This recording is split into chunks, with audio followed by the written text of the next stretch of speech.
How's the writing process work for you? When I was younger, it would just come. You know, there would be that just inspiration. It would just come down. But as I got older and more specific about what it was I wanted to say and more responsible about my obligations as far as what I wanted to say, it didn't come that easy anymore. I mean, I actually have to work it now. Yes. And I understand that my ancestors bring things to me. You know, I'm the vehicle, and I'm very fortunate. I feel more than blessed that they allow me to even do that. You know, so I'm trying to be true to them and true to our story and get it out there. They speak to you and they speak through you? Yes. How? Many different ways? I can sit down at the typewriter and say, well, today I'm going to work on a piece about such and such. And I start, and something takes over, and the typewriter starts, and the words and everything go in a whole other direction. You know, and I understand that I'm doing it, but I understand that something is coming through me. You. Yes, okay, and I might not know what it's about until I finish. Okay. Well, let's right now let's have a piece from you, because we're talking and we haven't read anything. Anything that you might want to share with us? That's not what you told me before. You told me what you wanted me to read. There's a piece about sisters that I like. Yeah, that's the piece you did on the Kathy Hughes show. Okay, it was fantastic. But it's very long, so are we talking a piece of this? Yeah, just read a piece if you like. Okay. This is a trip all sisters must take. So titled because all black women are going to have to deal with this issue whether they like it or not. All right? If we could turn down the music for a second, if we could turn the videos off for an extended moment, if we could put down the beauty magazines forever and just look at each other square in the face, then most of us would have to admit that he is not coming. He, as on Love Boat, as on Fantasy Island, as in Ebony's Most Eligible, is not coming.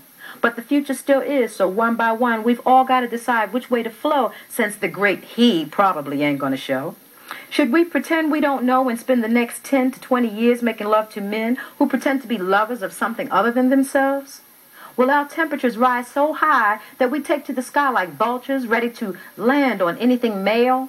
Will our minds go delirious with fever, forcing us out into the streets to play meat for stray dogs seeking tender flesh to satisfy their low-life media-induced desires?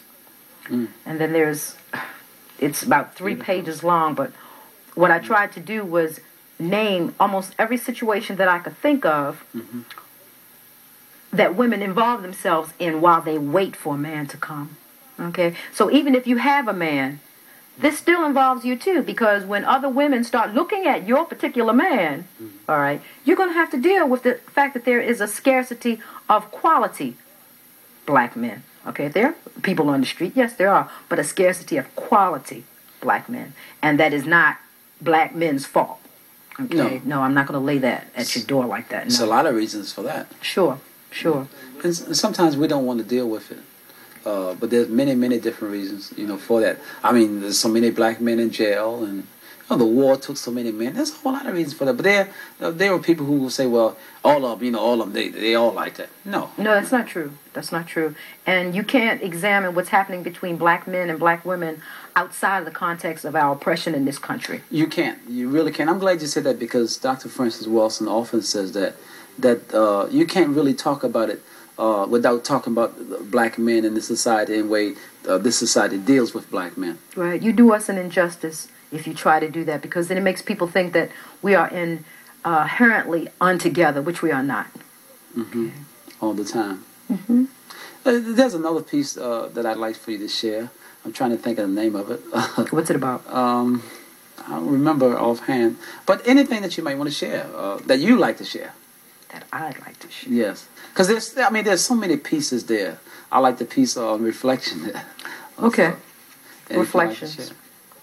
We should be having the time of our lives, rocking till the early morning hours, laughing home with the masculines of our choice, instead of watching the late movie and reading the bestseller among singles and remembering the runnings before AIDS.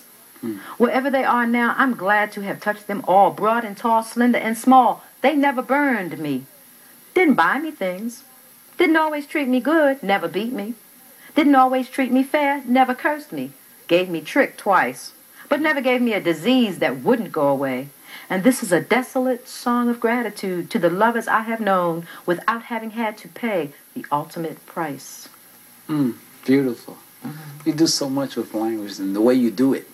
Give thanks. You know, and all thanks to the Creator, all thanks to the ancestors. Because, like you were saying to me earlier, things come to me. You know, I don't really. Sometimes I'm not really conscious of it. It just come, and when it comes, you know, I deal with it. And it don't always come in one big piece. Sometimes it comes in bits and pieces. And when it do, you know, I just deal with it and take notes and that kind of thing. But the way it happens sometimes, subconsciously, it's not always on the conscious level at all. Well, you have to be really unevolved to be an artist and not know that you're receiving blessings. That's what they are. You're receiving blessings. Anytime you're allowed to affect the lives and the emotions of other people, you're being given gifts, and that's a very serious responsibility. Very beautiful, too. We're going to take a break right here. This is Danny